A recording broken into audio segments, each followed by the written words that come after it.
around the globe. This time, I will discuss the fourth method, which is source transformation.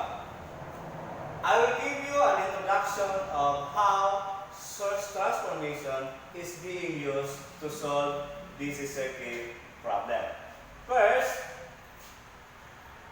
if we are given voltage source like this, wherein V1 is, for example, V1 supply voltage and R1 is in series with the independent voltage source, then I will convert that to current source.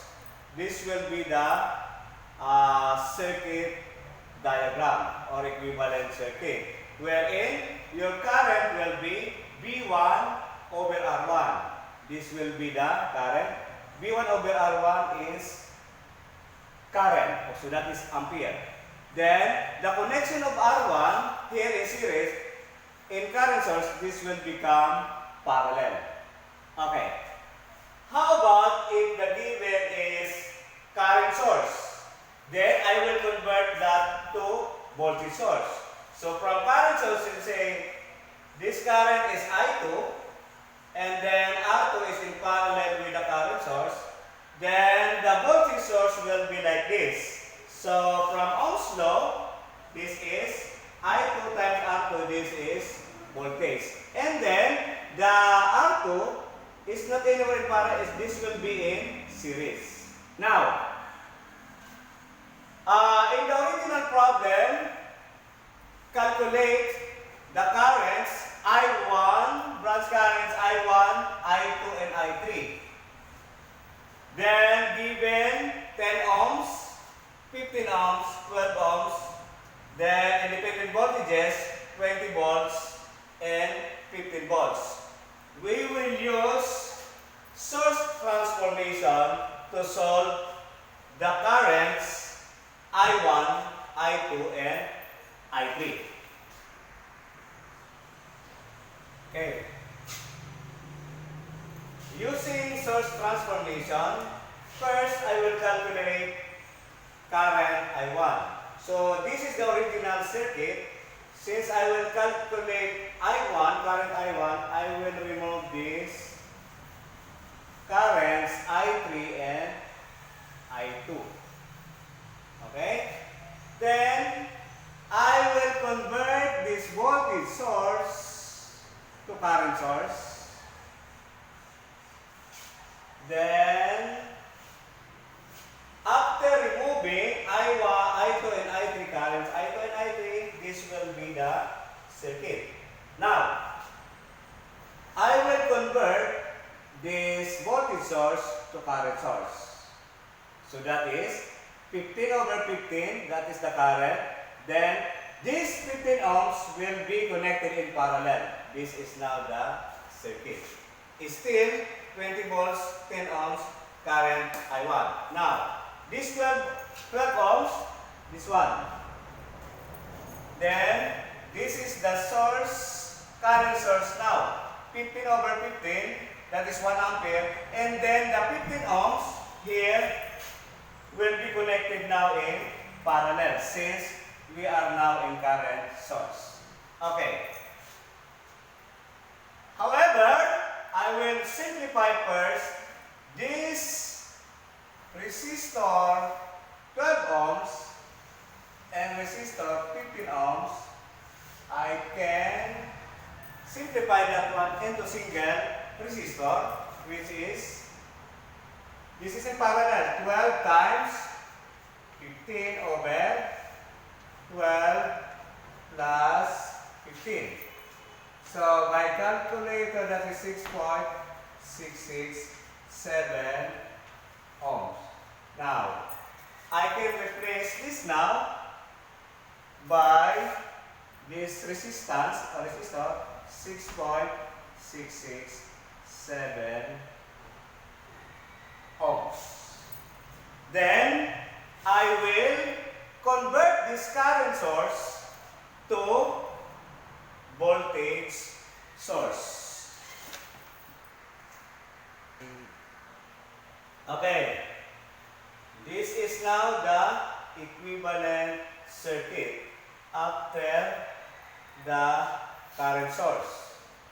Here, the resistance 6.667 is in series now with the voltage because we are now converting from current source to voltage source.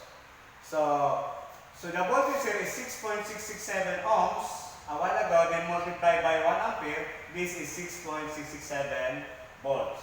Now, this is simple series circuit. I consider this as loop A.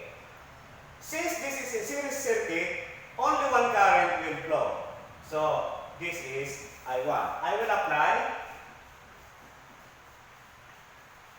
KVL at loop A.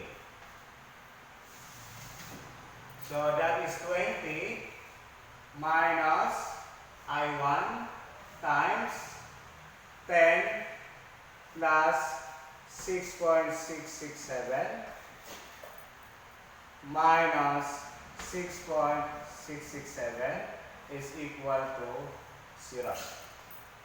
So I1 can be calculated.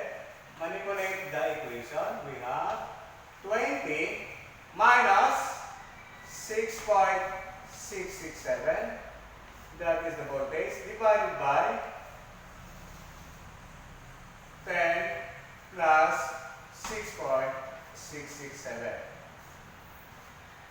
The answer for I1 is, simplifying that is 0.8 ampere. Okay. At this time, I will calculate current I2. This is the original circuit. I will remove branch current I1 and branch current I3. So what remains is current I2. So if I remove, after removing current I1 and I3, this is the circuit. So the unknown there is current I2. Now, 20 volts and 10 ohms, this is in voltage source.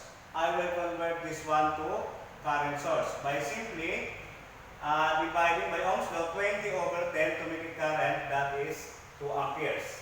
And then parallel the 10 ohms. This will be the equivalent circuit. Now, so 20 over 10 here, that is 20 over 10, that is 2 amperes. Then, now the 10 ohm resistance will be connected in parallel. So, 12 volts in parallel also. So, 15 ohms, 15 volts. This time, 10 ohms and 12 ohms are connected in parallel. So, I can simplify this one into single resistance rather. So, that is 10 times 12 over 10 plus 12. That is 5.454 ohms. So since I already converted this to a single resistor, so 10 and 12 can be replaced as here. Simplify also like this. So 5.454 ohms. So after this simplification, I will convert this current source to voltage source. Okay, this will now the conversion from current source a while ago to voltage source. The unknown is current I2. So considering this one as loop B, that will apply KVL at this loop. So this is 15 minus, following the tracing, so that is I2, 15 plus 5.454 minus 10.908 is equal to 0.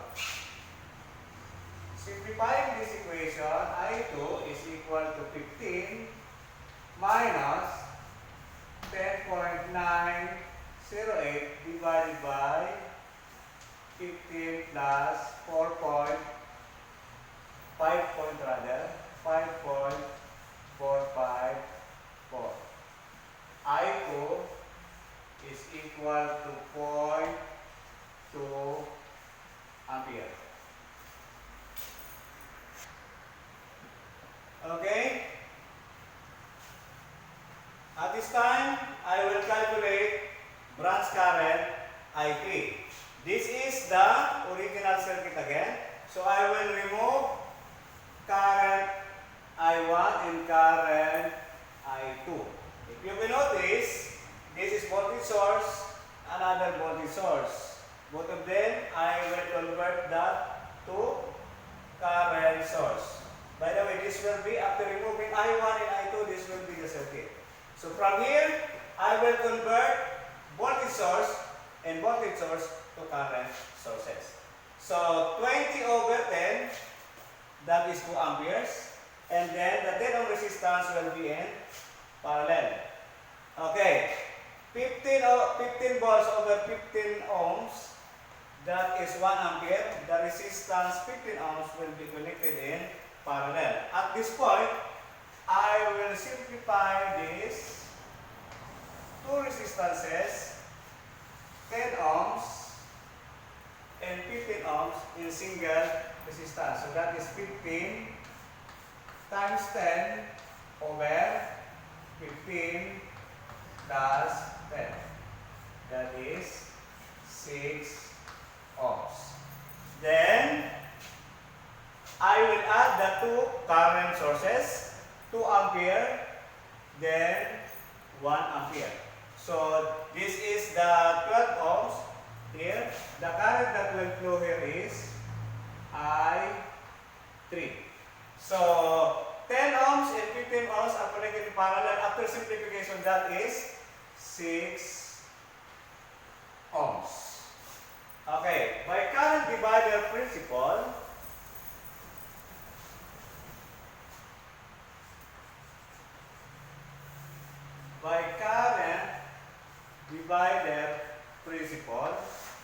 we call it current divider rule, current divider theorem, or current divider principle. So that is I3 is equal to 3 amperes multiplied by 6 divided by 6 plus 12. So I3 is equal to 1.0 amperes. Let us summarize the answers. I1 we got 0.8, I2 we got 0.2, then I3 we got 1.0 ampere. The same answer that we got in the previous methods. Thank you for watching and God bless you all.